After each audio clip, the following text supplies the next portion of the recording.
Ahora, el movimiento de una partícula en un plano.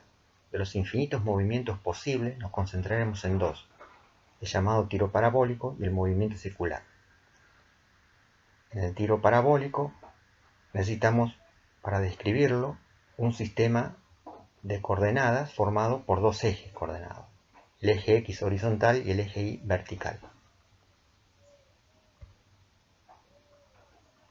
En este movimiento actuará una aceleración, que es la de la gravedad, en el eje Y, en el sentido negativo del mismo, mientras que en el eje X no hay aceleración. El movimiento puede ser estudiado como dos movimientos independientes, uno en X sin aceleración y otro en Y acelerado. En el instante inicial tenemos la velocidad en ese instante, que es un vector, como siempre tangente a la trayectoria, formando un ángulo θ con el eje de las X, que es el ángulo en que se efectúa el disparo. Este vector velocidad inicial puede descomponerse en sus componentes rectangulares. La componente horizontal de la velocidad inicial será el producto del módulo de velocidad inicial por el coseno del ángulo θ, que forma con el eje X, mientras que la componente vertical es el módulo de velocidad inicial por el seno del mismo ángulo. En cualquier posición, la velocidad siempre será un vector tangente a ella. Por ejemplo, si en ese instante está pasando por la posición indicada en la figura, la posición quedará descrita si conocemos las coordenadas X en ese instante e Y en ese instante. La velocidad en X siempre será la misma, dado que no hay aceleración, la misma que la inicial. Mientras que en Y, al ser un movimiento acelerado, la velocidad en Y en cualquier instante t será la velocidad inicial menos la aceleración de la gravedad por el tiempo. De la misma manera, como ya habíamos probado en movimiento con aceleración y movimiento rectilíneo uniforme, se puede obtener la posición en X y la posición en Y, que serán estas. Si reemplazamos la velocidad inicial en X y velocidad inicial en Y por las componentes rectangulares halladas anteriormente, queda un conjunto de 4 ecuaciones con lo que podemos describir el movimiento de una partícula en un plano horizontal libre. En todos estos casos no hay rozamiento.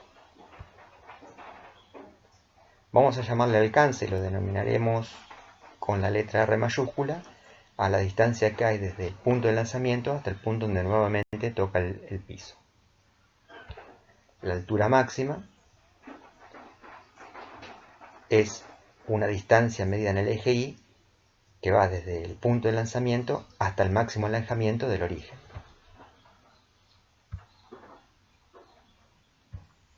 Cuando la partícula está pasando por el punto de altura máxima, en ese instante el vector velocidad es un vector horizontal.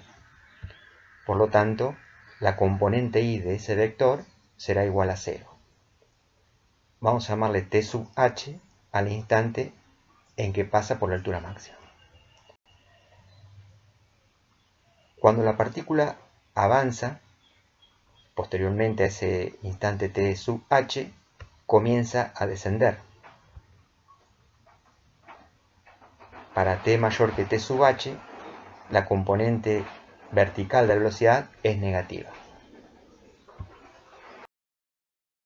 El movimiento circular es aquel movimiento que describe una partícula siguiendo una trayectoria circunferencial. La partícula, la circunferencia que describe, y si ese movimiento lo describimos con un vector posición r, es el vector r el que barre un círculo al seguir a la partícula. Ese vector r formará con el eje X positivo un ángulo θ que al moverse la partícula irá cambiando, o sea que el ángulo θ es una función del tiempo. Entonces el movimiento de esa partícula siguiendo la trayectoria circunferencial puede ser descrito siguiendo la variación de las coordenadas x e y, como habíamos hecho en el momento parabólico, o siguiendo la variación del ángulo θ que forma la posición con el eje x.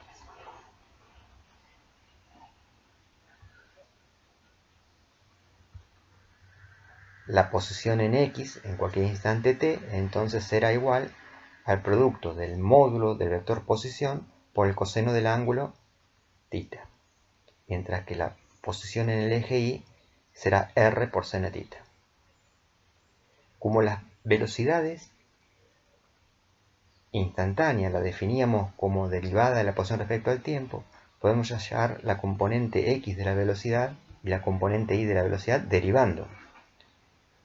Así, b sub x en función del tiempo será la derivada de x respecto al tiempo, y si derivamos r por coseno de θ, tenemos que tener en cuenta que r es constante para una circunferencia, y la derivada del coseno es el menos seno, nos queda esa expresión. Pero estamos derivando respecto al tiempo, por lo tanto, cuando derivamos respecto a θ, luego hay que derivar θ respecto al tiempo. Para y quedará de esa manera.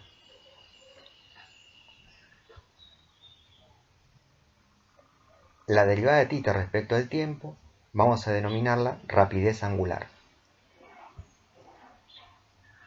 Entonces, la componente x e y de la velocidad pueden expresarse en función del ángulo θ y de la rapidez angular.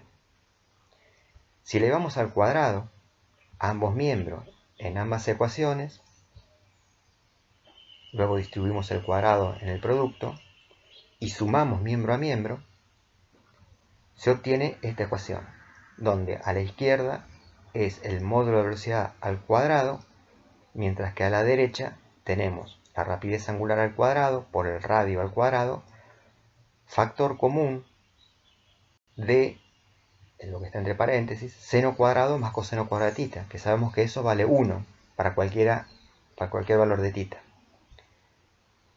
Por lo tanto, podemos expresar como la velocidad al cuadrado, la rapidez al cuadrado, o módulo de velocidad al cuadrado, como la rapidez angular al cuadrado por r cuadrado. Si tomamos raíz cuadrada en ambos miembros, nos queda finalmente que la rapidez, o módulo de la velocidad, es igual a la rapidez angular por el radio.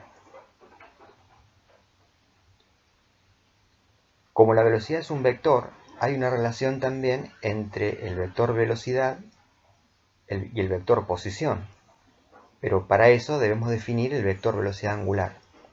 El vector velocidad angular se define como un vector perpendicular al plano de la circunferencia, y la relación es que el producto vectorial de la velocidad angular por la posición r, el vector posición, nos da la velocidad como vector. Ahí vemos lo que se llama regla de la mano derecha. El dedo pulgar indica la dirección y sentido del vector velocidad angular, cuando los demás dedos señalan el sentido del movimiento. Las unidades de la rapidez angular serán radianes sobre segundo, o también segundo a la menos 1 o 1 sobre segundo.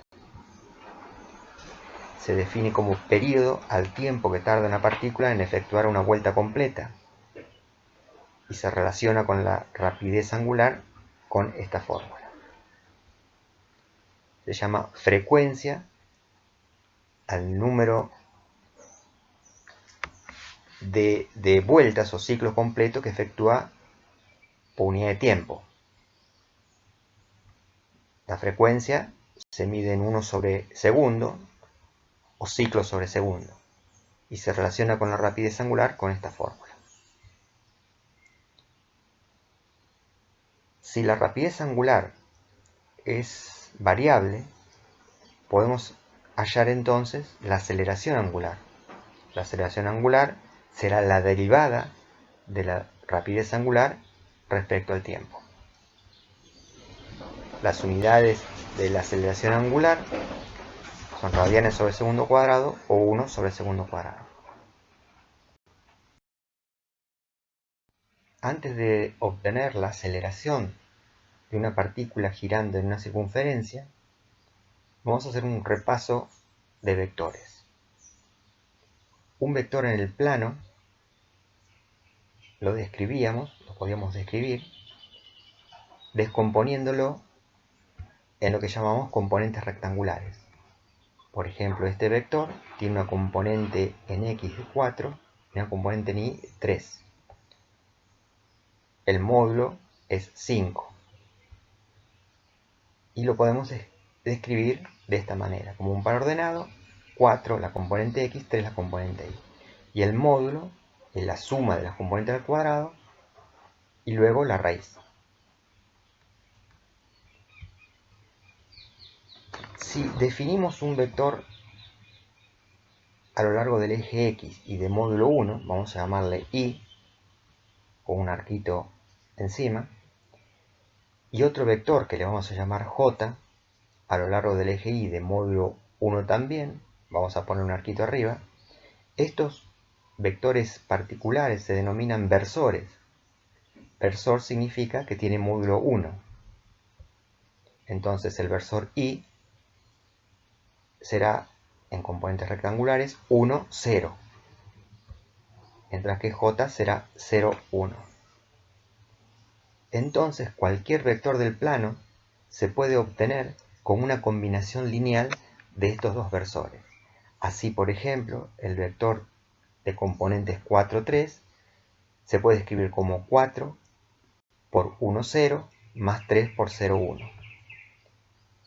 Efectuando la distribución, el 4 por el 1, 0 y el 3 por el 0, 1, y luego sumando los dos vectores obtenidos, se llega a lo que ya habíamos escrito antes en la notación de par ordenado.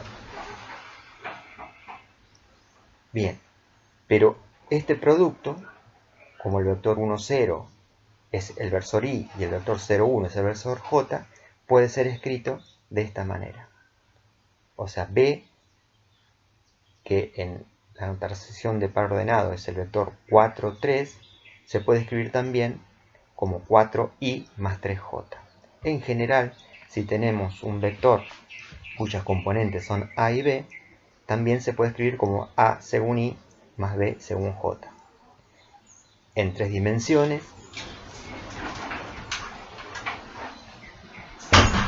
necesitaremos un nuevo versor que le llamamos K y está dirigido a lo largo del eje Z. Los 3 versores serían estos entonces. Entonces cualquier punto del espacio tridimensional puede ser escrito como una combinación lineal de estos 3 versores.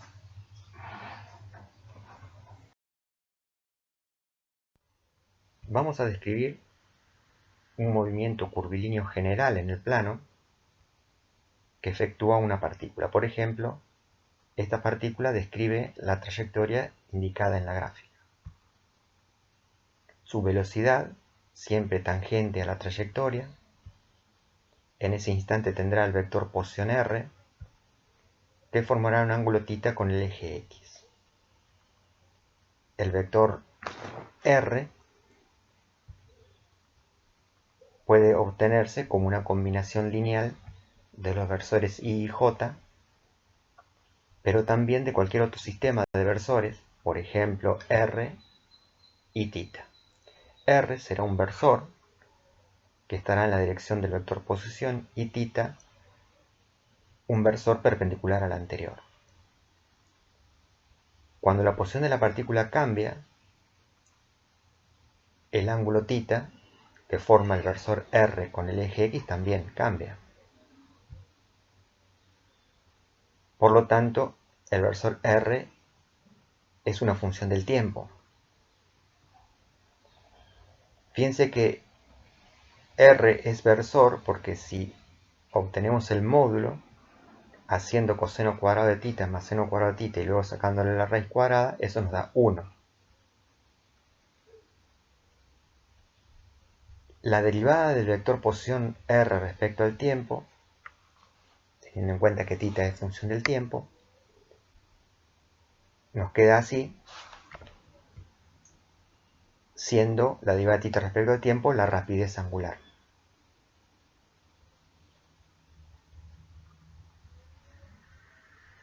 Este vector que acompaña la rapidez angular es el versor θ. Versor porque también el módulo es 1, como se ve elevando al cuadrado las componentes y sumándola. Pero, ¿cómo nos aseguramos que es el θ que hemos tomado perpendicular a R?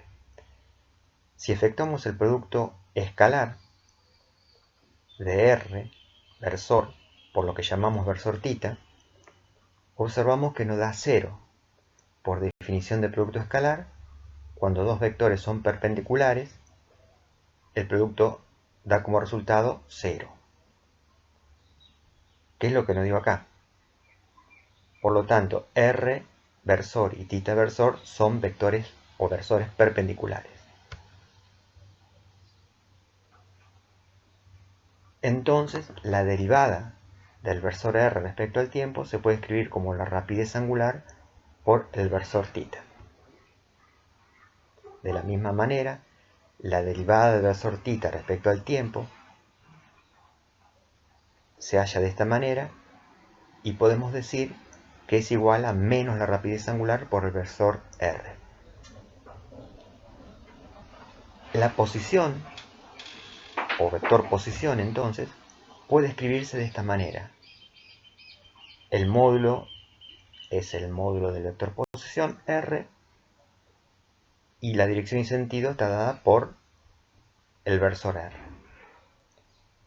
La velocidad es la derivada del vector posición respecto al tiempo, entonces tenemos que derivar el producto de R módulo por R versor. Es la derivada de un producto. Aplicando la regla de derivación del producto, nos queda esa expresión. Que teniendo en cuenta las relaciones halladas más arriba, lo podemos escribir de esta manera. La aceleración es la derivada de la velocidad respecto al tiempo. Por lo tanto, tenemos que derivar la expresión hallada arriba. Y hay que tener en cuenta en esta derivación que todas las cantidades son funciones del tiempo. Efectuando la derivación y agrupando, llegamos a que la aceleración de un movimiento curvilíneo general se puede escribir de esta manera, como combinación lineal de los vectores, de los versores R y θ.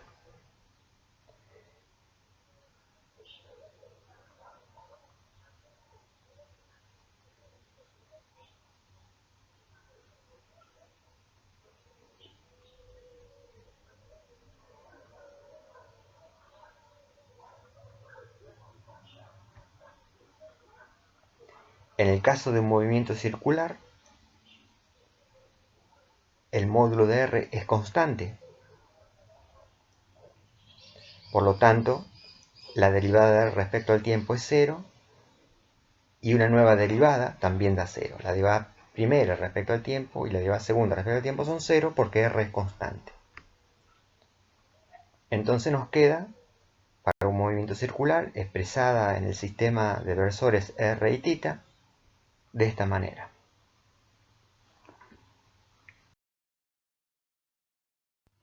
Entonces el movimiento circular puede ser descrito utilizando los versores R y θ. La velocidad, según este sistema de versores, queda expresada de esta manera, lo que muestra que siempre es tangente a la trayectoria. En cambio, la aceleración tiene dos componentes. Una componente radial, A sub R, y una componente tangencial, A sub T. Hay que notar que la componente radial está precedida por un signo negativo, lo que significa que está dirigida hacia el centro de la circunferencia, en el sentido contrario al versor R. Por eso también muchas veces se denomina aceleración centrípeta.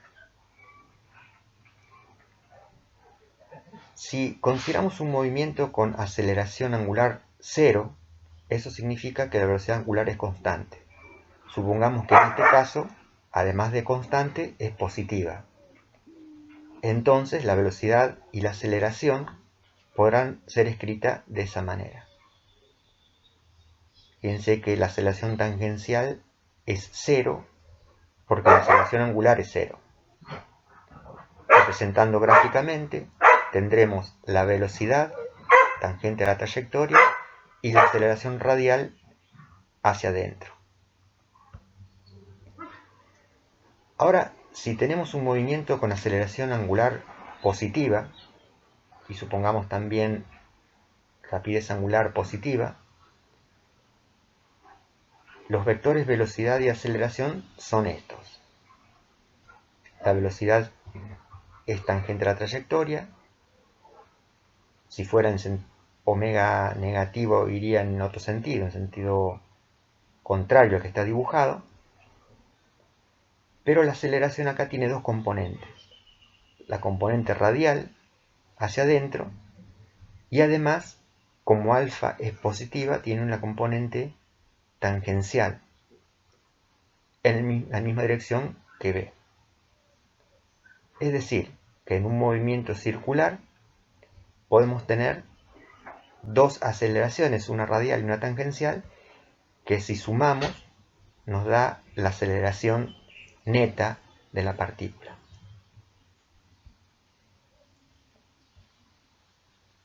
Si alfa fuera negativa y omega positiva, nos quedan las ecuaciones de esta manera. Y esa sería la aceleración neta. Es decir, en un movimiento circular concluimos que siempre existe una aceleración radial.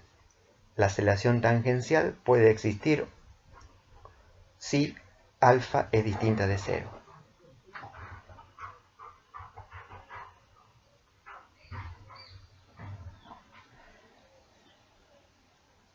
La aceleración radial, el módulo se define como la rapidez al cuadrado por el radio, teniendo en cuenta la relación que hay entre rapidez angular y rapidez, puede ser escrita de esta manera.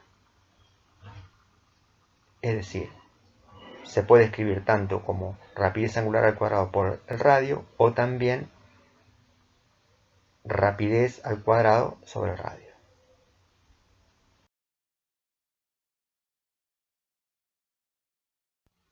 Problema 1.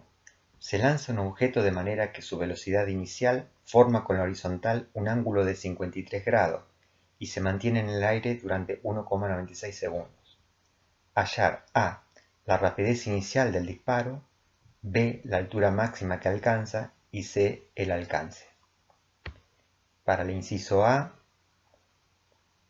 usamos la ecuación de la altura en función del tiempo, dado que como andamos buscando v sub 0 y conocemos el tiempo de vuelo, sabemos además que en el momento que pega nuevamente en el piso, I de t vale 0. Por lo tanto, esta ecuación nos queda así. Hemos sacado t factor común y queda un producto de t por un paréntesis. Para que un producto sea 0, cualquiera de los dos factores puede ser 0. T igual a 0 es una solución, pero es el instante en que se efectúa el disparo. Mientras que en t igual a t de b, el tiempo de vuelo, ese instante será el que hace 0 el paréntesis. Por lo tanto, si reemplazamos t por el tiempo de vuelo, de esta ecuación igualada a 0, podemos despejar la rapidez inicial. Efectuando las cuentas con los datos, ese es el resultado. Para obtener la altura máxima, podemos hacer uso de la velocidad en y en función del tiempo, dado que nos da un dato adicional. En el instante que la partícula está pasando por la altura máxima, su velocidad en y es 0. Ya habíamos visto que la velocidad, al ser tangente a la trayectoria, en el punto de altura máxima es un vector horizontal, es decir, la componente y vale 0. El instante en que estará pasando por esa posición, t, vamos a llamarle t sub h. En ese instante, la velocidad en y es 0 entonces, y t la reemplazamos por t sub h. Despejamos t sub h, este es el instante en que pasa por la posición de altura máxima. Como lo que estamos buscando es la altura máxima, si reemplazamos el t sub h hallado en esta expresión, la i de t se transforma en la altura máxima y resulta esta ecuación. Reacomodando algebraicamente, se llega a la expresión de la altura máxima. Evaluando en los datos, ese es el resultado. Para determinar el alcance es la distancia horizontal desde la posición de partida hasta la posición de llegada. Por lo tanto, el alcance se mide en el eje X. Vamos a hacer uso de la posición X en función del tiempo.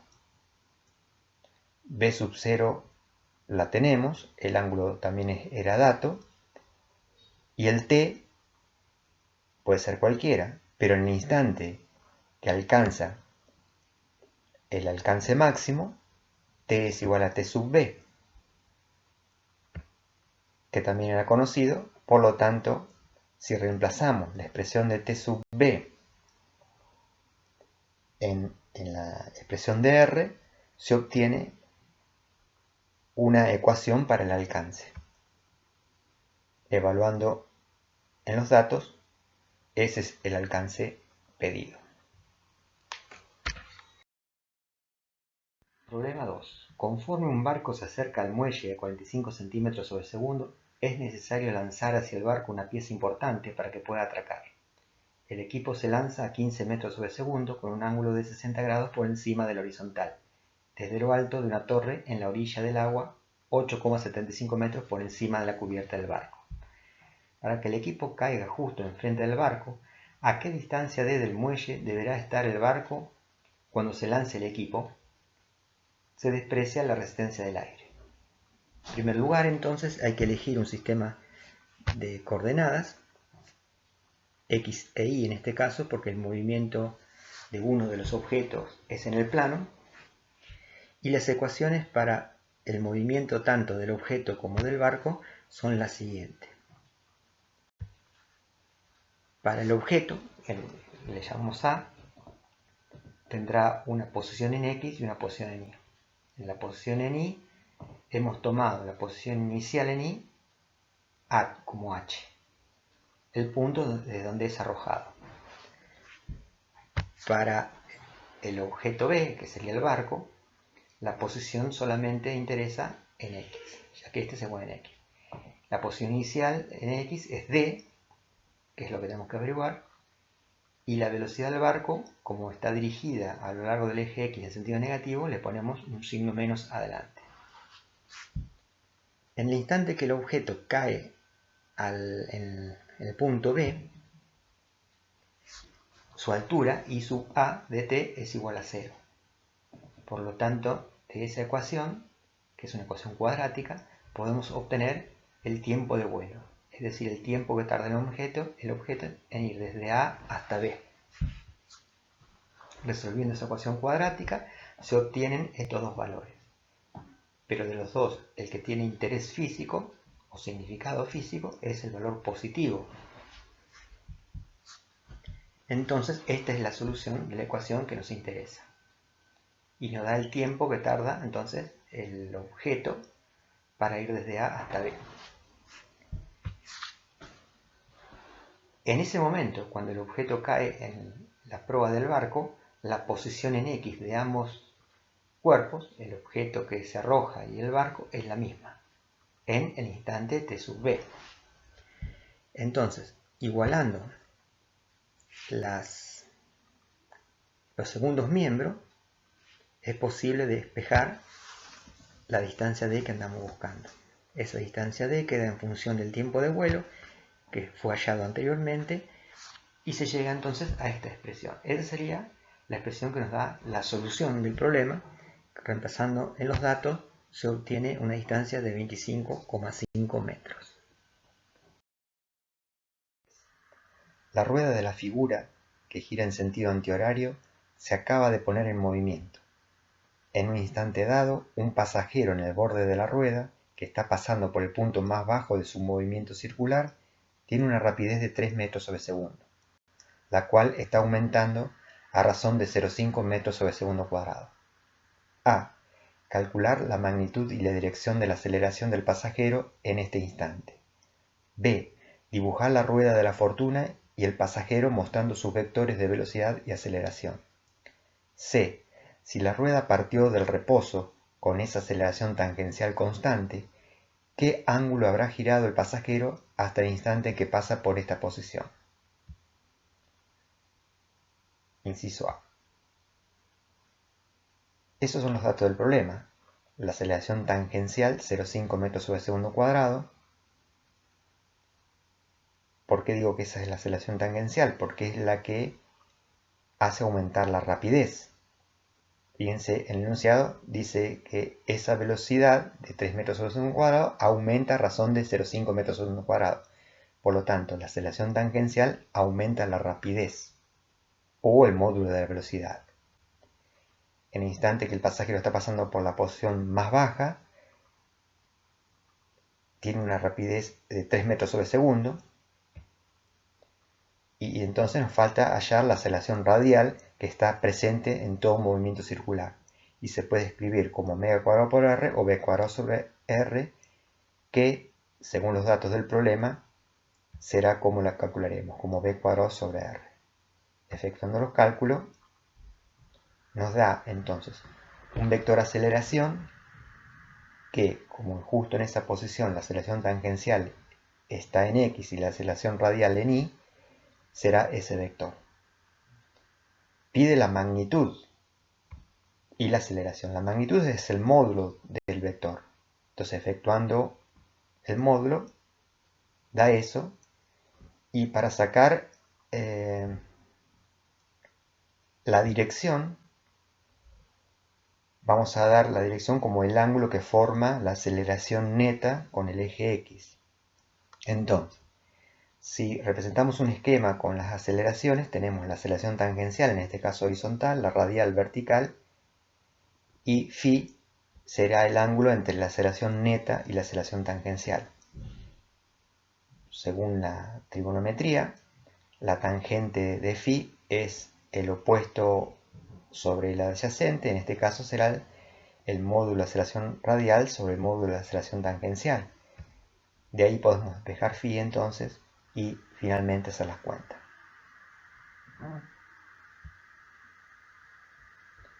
El inciso B es graficarlo en el gráfico o en la imagen de la rueda de la fortuna, sería lo que está acá.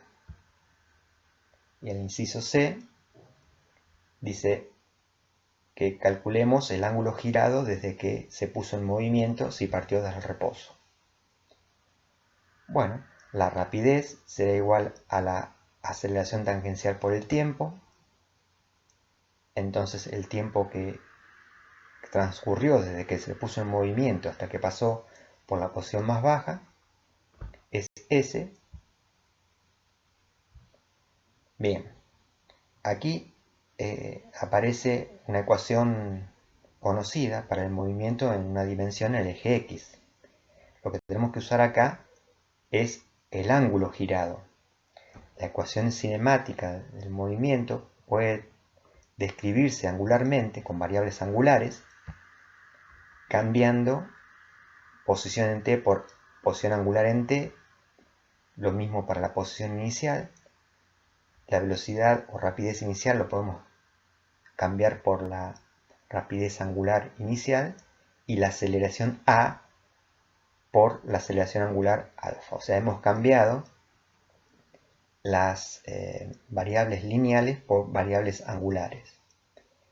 Esto es posible hacerlo porque las definiciones de velocidad y aceleración son análogas.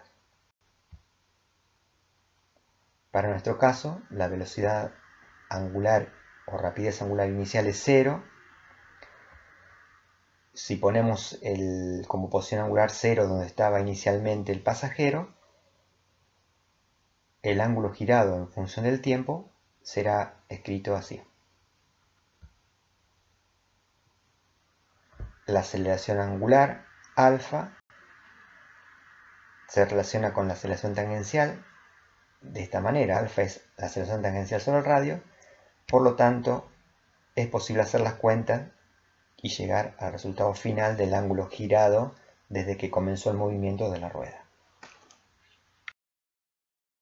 Tema 4. Una rueda de bicicleta gira con una rapidez angular inicial de 23,4 radianes sobre segundo, experimentando una aceleración angular cuya magnitud es de 6 radianes sobre segundo cuadrado y que dura 11 segundos. Calcular a. ¿Qué magnitud de desplazamiento angular tiene a los 11 segundos? B. ¿Qué rapidez angular lleva a los 11 segundos? Para calcular el desplazamiento angular, si estos son los datos del problema, usamos la ecuación presentada en el problema anterior, que nos da la posición angular en función del tiempo. Si pasamos la posición angular inicial al otro miembro, restando, esa diferencia de posiciones angulares es lo que se llamaría desplazamiento angular.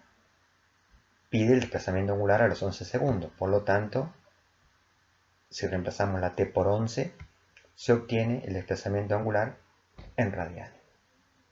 Para obtener la rapidez angular a los 11 segundos, usaremos la rapidez angular en función del tiempo, ecuación análoga a la usada para la velocidad en función del tiempo o la rapidez en función del tiempo en un movimiento lineal. Se ha cambiado rapidez lineal por velocidad o por rapidez angular, rapidez inicial por rapidez angular inicial y aceleración por aceleración angular. Reemplazando en 11 segundos se obtiene la rapidez angular en ese instante. La rueda A, cuyo radio es de 30 centímetros, parte del reposo y aumenta su rapidez angular uniformemente a razón de 0,4 radianes sobre segundo cuadrado. La rueda transmite su movimiento a la rueda B mediante una correa como se muestra en la figura. A. Obtener una relación entre las aceleraciones angulares y los radios de las dos ruedas. B. Hallar el tiempo necesario para que la rueda B alcance una rapidez angular de 300 rpm. Inciso A. Los datos del problema. Y vamos a tomar dos puntos. En el dibujo el punto P1. En ese punto esa será la aceleración tangencial. Y un punto P2 donde ahí se representa la aceleración tangencial correspondiente. La condición para que las ruedas giren sin que la correa se estire o se arrugue es que la aceleración tangencial en ambos puntos sea la misma. Si la aceleración tangencial en el punto 1 es mayor que en el punto 2, el punto 1 se estaría acercando al punto 2. Al revés, si la aceleración tangencial en el punto 2 fuera mayor que en el punto 1, la correa se estaría estirando. Por lo tanto, la aceleración tangencial en ambos puntos debe ser la misma y las describimos así. Reacomodando los términos de la ecuación, llegamos a que la relación entre las aceleraciones angulares es igual a la relación inversa de los radios. Evaluando con los datos nos da que la aceleración angular de B es 3 veces la aceleración angular de A.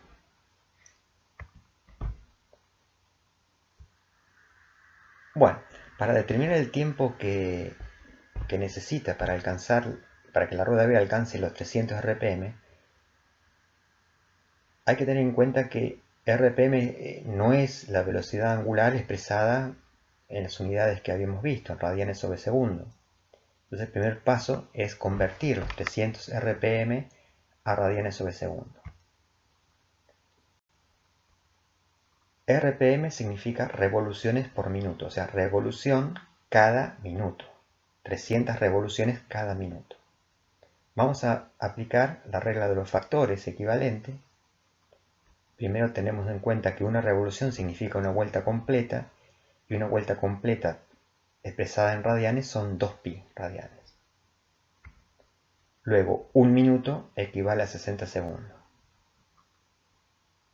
Escrito los factores como se ve en la pantalla, permite que revolución se cancele, lo mismo que minuto.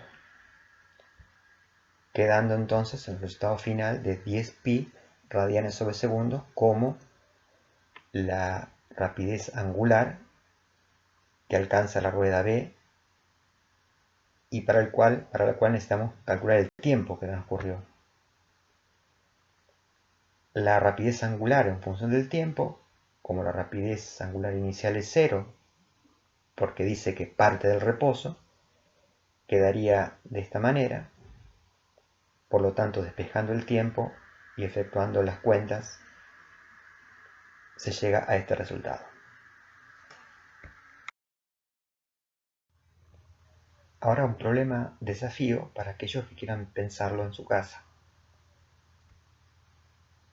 Supongamos un surtidor de agua situado en el origen del sistema de coordenadas que lanza agua en todas las direcciones posibles con la misma rapidez inicial, en este caso 9 metros sobre segundo.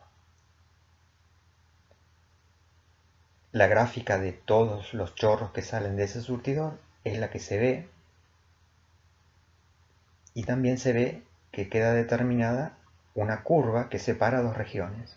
La región inferior, la zona que puede ser alcanzada por el agua, y la superior, la zona donde jamás será alcanzada por alguna gota de agua que sale del surtidor. La pregunta es, ¿cuál es la ecuación de esa curva?